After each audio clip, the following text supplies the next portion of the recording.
Unless you fix that, you haven't fixed anything here. And we'll go into this in a second, but I'm just going to finish this one sentence. Would allow the federal government to directly fund badly needed infrastructure repairs and fund education systems nationwide by spending money into circulation without increasing the national debt. There you go. By spending money into circulation without increasing the national debt. Where does this idea of spending money into circulation without increasing the national debt come from? It comes from my parable of perfect economy. Now, in this parable, which is a mere story, a historic event which never happened, we have the words of Mike Montagne issued through the fictional mouth of Benjamin Franklin explaining how to spend money into circulation, purportedly without increasing what would be the national debt here. Now, before my work, although people are claiming that Lincoln did this, no one understood what Lincoln did in any such terms. That it was spending money into circulation. And the only reason that I had, I've withdrawn the history because it's been so plagiarized,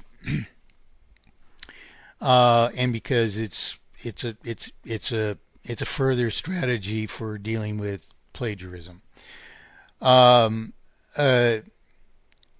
Nonetheless, a reason for withdrawing it is because no one really understands this thing that Lincoln did in issuing the greenbacks in the comprehensive terms which we have to understand it if we are going to perceive actual monetary solution.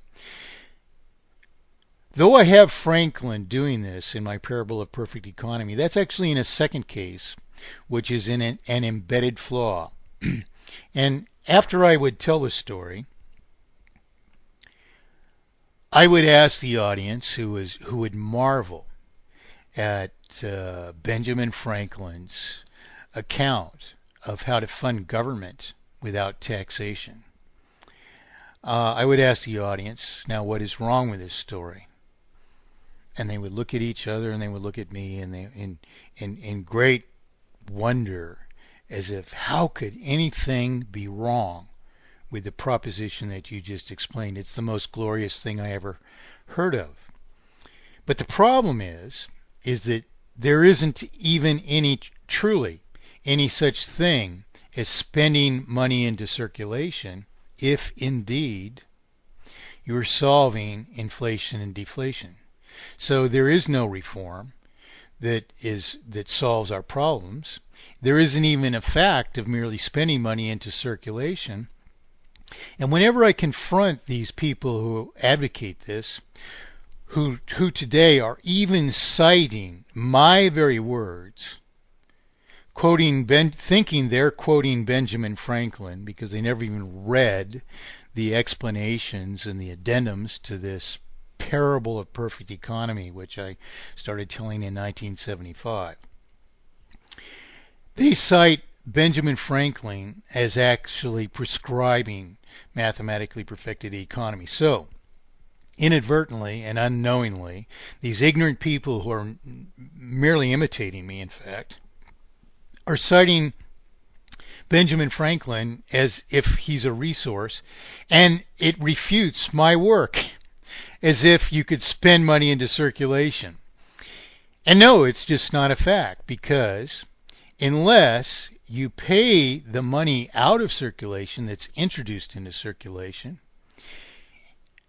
and you do so in accord with the consumption of the related or represented property, unless you do that, unless there's an obligation to pay that money out of circulation accordingly, then you have inflation, circulatory inflation, or an increase in circulation per remaining value of represented wealth. Of course, you don't have circulatory inflation as a result of actually physically increasing the sum of circulation. You have it because in relation to the represented property, this volume of circulation is not decreased. So there's no such thing whatsoever as merely spending money into circulation and at the same time solving circulatory inflation. They're mutually exclusive propositions. Moreover, given that you have to have this obligation to spend the money out of circulation or pay the money out of circulation and retire the principal, who's the rightful party to do that but the consumer of the property? So even in regard to taxation, the proper thing, as I explained in regard to the parable, was to pay for the bridge as we consumed of it, and to introduce the further circulation to support, the mills that had been built on opposing sides of the river, by likewise monetizing our production under mathematically perfected economy. The case of which is given correctly in the first example of the two examples in the parable. So this idea of spending money into circulation was given as an example of a flaw in order to test the audience's comprehension of the first model, and to give myself the opportunity to repeat the explanation, to elaborate on it to everyone's much greater satisfaction. So this idea of spending money into circulation is preposterous and pretentious, and whenever you confront these people about it, in fact, what the answer to you is, oh no, there is a way to solve inflation, and it's called taxation. Well, of course, that means you have to pay the money out of circulation. In fact, it has to be retired from circulation. The government can't spend it back into circulation again if we're going to solve inflation. And they say, well, then they think that, well, then we've solved it. But in fact, what they've done is they've repeated my original proposition that money has to have an obligation attached to it to retire it from circulation in accord with the consumption or depreciation of the related and or represented property.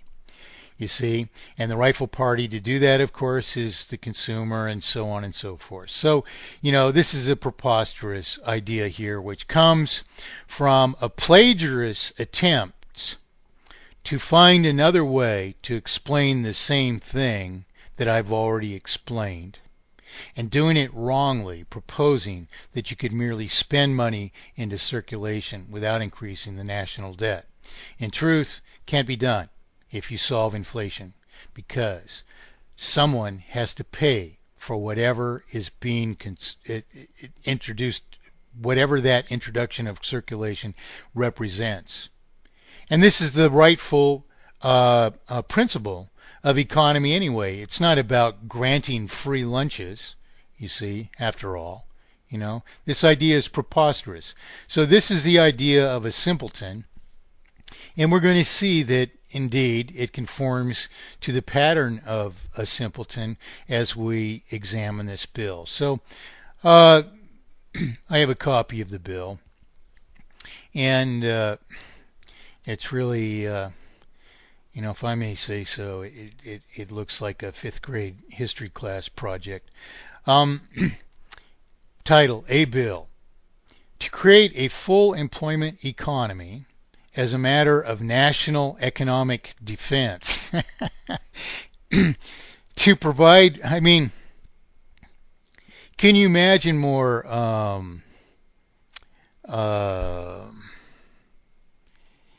inexplicit terms to describe an object of a law or bill or provision, regulation of any kind, to create a full employment economy as a matter of national economic defense? You see, if we're defending it against anything, what is it?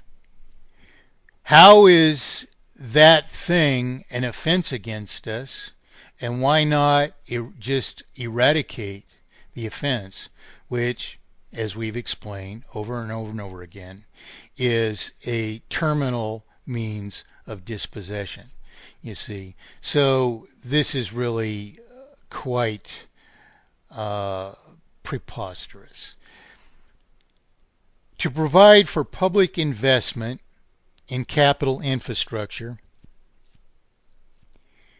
Well, you see, this is he's got one foot in capitalism and one foot in the other foot in monetary reform here. To provide for public investment. You see, this idea of investment is part of the obfuscation of the currency. It's an extension of it, if you will. The whole purported need for investment stems, first of all, from depriving free enterprise of its very means of monetizing its production. That is, we issue our promissory obligations to each other. Still, you see, the banking system merely publishes evidence of those obligations. Now, by depriving us of that to finance new endeavors, they create the artificial opportunity to, quote, invest, unquote, which has a number of problems. Investment is a very bad concept because, first of all, it increases the cost of all things because you're paying to someone who is producing nothing, contributing none to this production.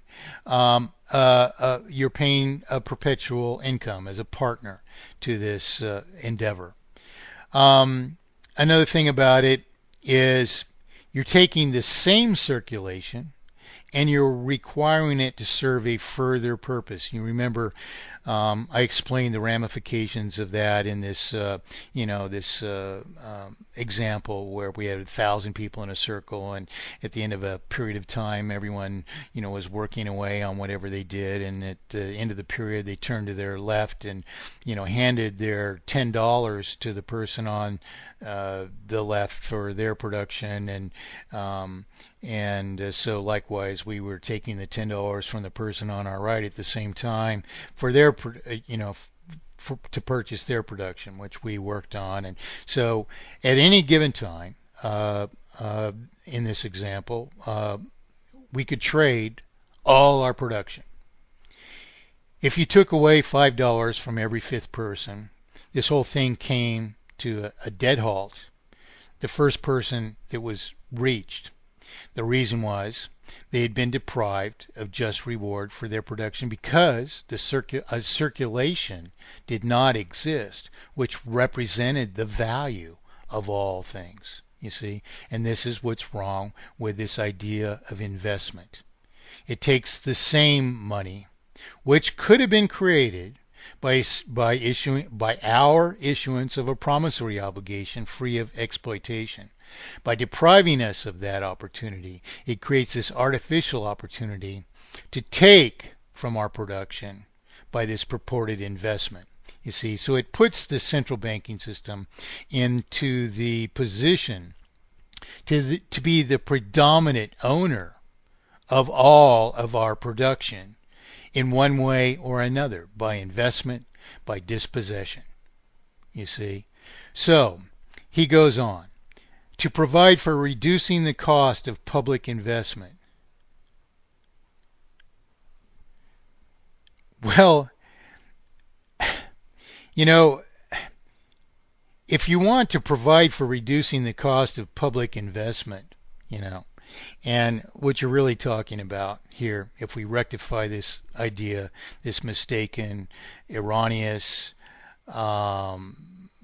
destructive idea of investment, if you eradicate that, rectify it, what you're really talking about here is not reducing the cost of public investment. You're talking about reducing the costs of funding government, you see.